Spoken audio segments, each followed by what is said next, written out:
मांझी ने की नीतीश के खिलाफ बगावत, बीजेपी के गेम प्लान में फंसी जेडीयू। नीतीश के दोस्त को जेडीयू के खिलाफ इस्तेमाल कर रही है बीजेपी। मांझी ने बिहार विधानसभा चुनाव को लेकर कर दी बड़ी डिमांड। मांझी की डिमांड से नीतीश कुमार फंसे मुश्किल में।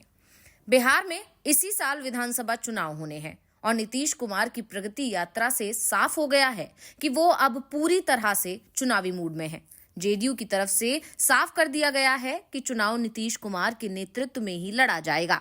एनडीए को बहुमत मिलेगा और नीतीश कुमार ही सीएम बनेंगे। बीजेपी भी नीतीश के नेतृत्व में चुनाव लड़ने की बात कह रही है, लेकिन चुनाव नतीजों के बाद सीएम कौन होगा, इस पर चुप्पी साध रखी है और इसी को लेकर एनडीए में टकराव की स्थिति दिखाई दे रही है। इस बीच बिहार में सीट बंटवारे का मुद्दा भी चर्चाओं में आ गया है, क्योंकि जेडीयू वो गलती करने को तैयार नहीं है जो गलती महाराष्ट्र में एकनाथ शिंदे ने कर दी थी। यानी सीट बंटवारे में जेडीयू बीजेपी की नहीं चलने देना चाहती है। इसलिए पहले से ही ये साफ कर दिया गया है कि बिहार विधानसभा चुनाव में जेडीयू बीजेपी से ज्यादा सीटों पर चुनाव लड़ेगी। यानी जेडीयू को छोड़कर अगर एनडीए के बाकी सहयोगी सभी सीटें भी जीत जाएं, तो भी सरकार बिना जेडीयू के नहीं बना पाएंगे। जेडीयू की तरफ से सीट बंटवारे का फॉर्मूला भी तैयार किया गया था। ये बीजेपी के सामने भी रख दिया गया था, लेकिन बीजेपी ने जीतन राम मांझी की मदद से इस फॉर्मूले का तोड़ निकाल लिया है। तो क्या बीजेपी मांझी को नीतीश के खिलाफ इस्तेमाल करने की तैयारी में है? आज हम इसी सवाल पर अपनी इस वीडियो में करेंगे चर्चा, तो वीडियो को आखिर तक जरूर देखें। बिहार की सियासत में इस समय जबरदस्त उथल पुथल मची हुई है। कौन सा दल किस गठबंधन में रहेगा, कौन किधर जाएगा, कोई भी दावे के साथ नहीं कह पा रहा है। अभी जो दल एक गठबंधन में है, वो 6 महीने बाद गठबंधन बदल भी सकते हैं। वैसे एक बात तय मानी जा रही है कि महागठबंधन में जो पार्टियां इस समय हैं, वो कम से कम पाला नहीं बदलेंगे।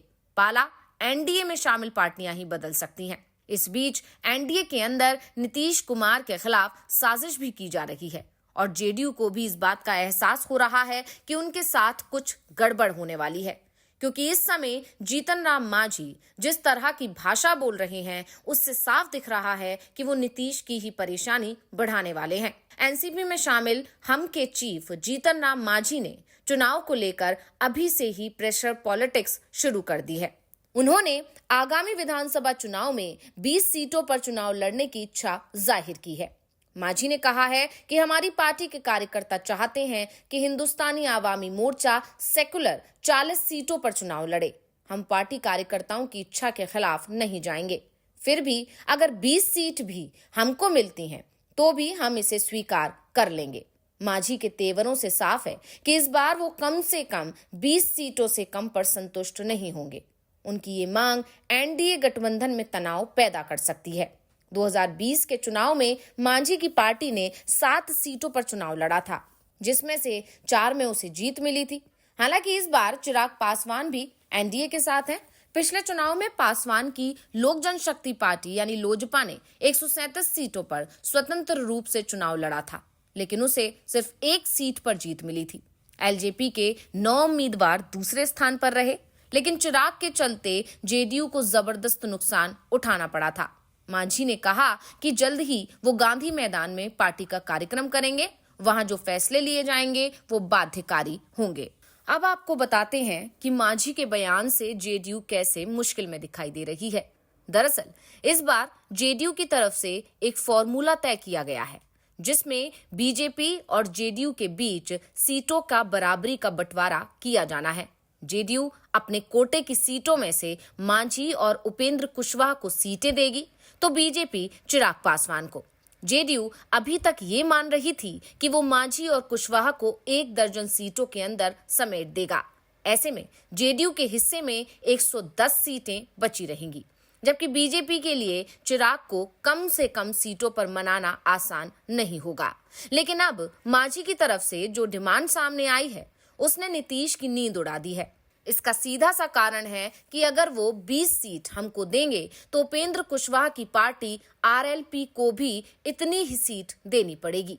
यानी नीतीश कुमार जो 110 सीटों पर चुनाव लड़ने की तैयारी कर रहे हैं, वो 80 सीटों पर ही सिमट जाएंगे। साफ है नीतीश ये कभी नहीं चाहेंगे। ऐसे में ये भी कहा जा रहा है कि बीजेपी की तरफ से नीतीश को सीट बंटवारे में 100 सीट देने का ऑफर दिया जा सकता है और बची हुई सीटों को बीजेपी सहयोगी दलों के साथ बंटवारे की बात कह सकती है। ऐसे में जेडीयू के लिए चिंता की एक बात यह भी है कि अगर बीजेपी ने सहयोगियों को 35 सीटों पर ही समेट दिया तो बीजेपी 108 सीटों पर चुनाव लड़ने की स्थिति में आ जाएगी, जिससे वो चुनाव से पहले ही बिहार एनडीए में बड़े भाई की भूमिका में आ जाएगी, जो जेडीयू नहीं चाहती है। दरअसल जेडीयू महाराष्ट्र वाली स्थिति से बचने की कोशिश कर रहा है। महाराष्ट्र में बीजेपी ने अपने सहयोगी शिंदे की शिवसेना से करीब 2 गुना सीटों पर चुनाव लड़ा। इसके अलावा तीसरी सहयोगी पार्टी एनसीपी को भी 54 सीटें लड़ने को दे दी, जिसके चलते जब चुनाव नतीजे सामने आए तो बीजेपी और एनसीपी ने मिलकर ही बहुमत का आंकड़ा पार कर लिया। यानी एकनाथ शिंदे के नाम पर बड़ी जीत मिलना भी उन पर भारी पड़ गया और जेडीयू बिहार में ये नहीं चाहता कि नीतीश के नाम पर बड़ी जीत मिले, लेकिन सीएम बीजेपी अपना बनवा ले। साफ है, नीतीश और बीजेपी के बीच शहमात का खेल शुरू हो गया है। नीतीश के खिलाफ बीजेपी ने मांझी और चिराग दोनों पर दांव लगाने की रणनीति तैयार की है। मांझी और पासवान दोनों ही एनडीए के प्रमुख सहयोगी हैं और दलित मतदाताओं के बीच उनका खासा प्रभाव है। दोनों मोदी के केंद्रीय मंत्रिमंडल का हिस्सा हैं और खुद को पीएम मोदी का करीबी बताते हैं। बिहार में हाल ही में हुए लोकसभा और झारखंड विधानसभा चुनावों में चिराग पासवान की एलजेपी ने 100% स्ट्राइक रेट हासिल किया। ये सफलता एनडीए के भीतर उनकी स्थिति को और मजबूत बनाती है, क्योंकि सीटों के बंटवारे पर चर्चा जारी है।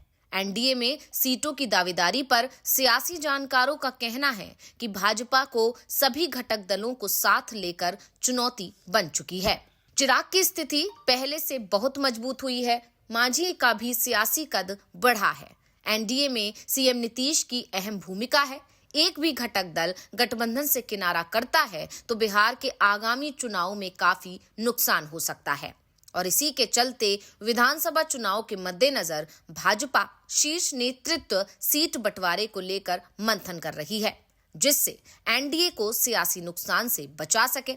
बिहार में राजनीतिक हालात गतिशील बना हुआ है, क्योंकि पार्टियां विधानसभा चुनावों की तैयारी कर रही हैं। मांझी और पासवान दोनों ही प्रभाव के लिए होड़ में हैं। ऐसे में ये देखना दिलचस्प होगा कि गठबंधन कैसे बदलते हैं और क्या समझौते किए जाते हैं।